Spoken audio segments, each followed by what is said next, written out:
जेबो प्रग्रामा केन्सेल जायाखै गोबानो फारि फारि थांदों आरो मानसिफ्राबो जेरैबायदि नांगौ बेबायदिनो नुजाथि फैदों आरो बा सोरगिदिं सबखौ सानना नायोब्ला जों नुनो मोनो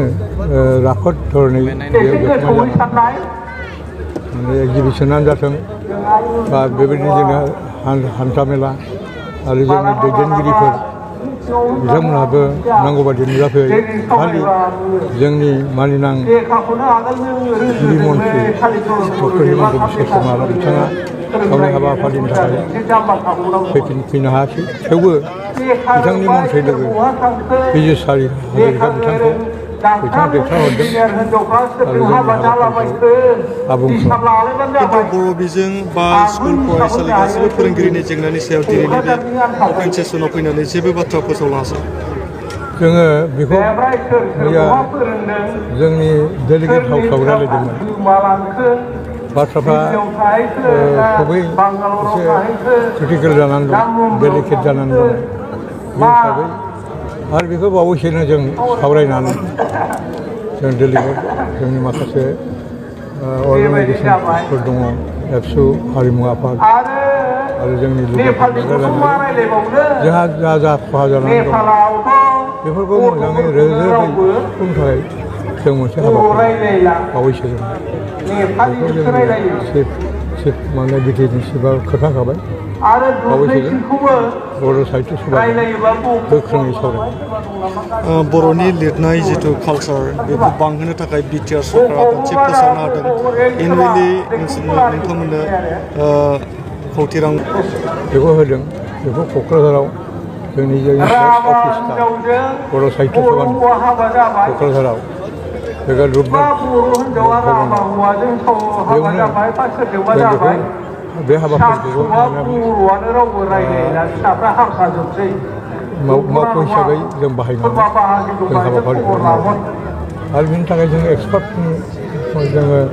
बोसोन लागोन बिथांमोननि देहा परामर्श लागोन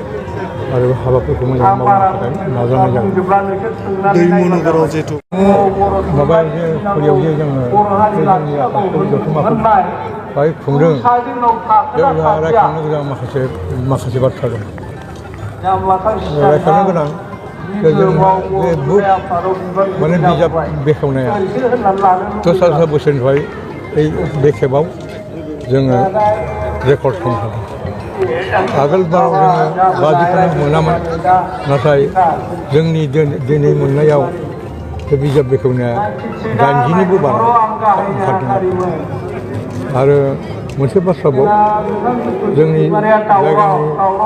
बा आसामनि बा बिटिआरनिल' खोथा नङा बाहेरानिफ्रायबो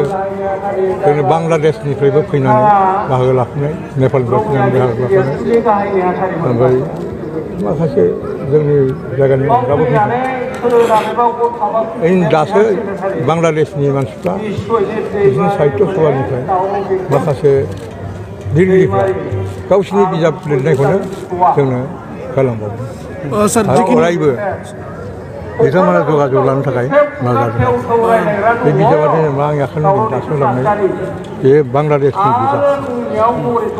बिथांमोना बाहागो लाफैनाय मा बिजाब बे बिजाबा languages of Chittagong hill tracts Bangladesh a policy research of implementing primary school bilingual education program in local schools. बांलादेशआवबो जे जोंनि रावखौ मिडिया हिसाबै बाहायनायनि मोनसे साननाय दंसै बेयाव बे बेरखांदों सार जिखिनि नोंथांमोननि 60 बोसोरसो जथुम्मा जाना थांबाय बाट गोबां बोसोरै नोंथांमोना जथुम्मा लाबाय थायो बर' थुनलाइ आफादा जेसेबांखिनि नोंथाङा जिखिनि लायो बेयाव आसाम सरकारजों आरो दिनैहाय भारत सरकारजों रायज्लायबाय थायो जों फुरा जादोंखौ बुंनो हाया थेवबो जाबोगासिनो दं बा स्कुल कलेज लानायनि खोथा फोरोंगिरि लानायनि खोथा गासैबो फुरा जायाखैबाबो थेवबो जोङो बिथांमोनजों डायलग होनानै रायज्लायनानै कनभारसेट खालामनानै एफा एफा जोङो बेखौ माने सुफुंबोनो हागासिनो दं आरोखि हाजायाखै बर' थुनलाइ आफादनि गेजेरजों दिनै मिनिस्टारा बुंलांबाय पियुष हाजरिकाया जोंथ' आरो बिसोर मावनायाथ' जोंसो मावखानांगोन दा बिथांमोननि बुंनाया जोंखौ एनकारेज खालामनाय बिथांमोना मा बुङो एडमिनिस्ट्रेटिभ भाबै जोंनो जा जोंनो जोंखौ हेफाजाब होनांगौ सहाय होनांगौ रांखान्थियाव जेरैबायदि सहाय होनांगौ बेफोरबादिखौ बिथांमोनहा होनांगोन जों बेखिनि गावसोर खोथा हिसाबै जों बेखौ बावनाय नङा। Thank you sir thank U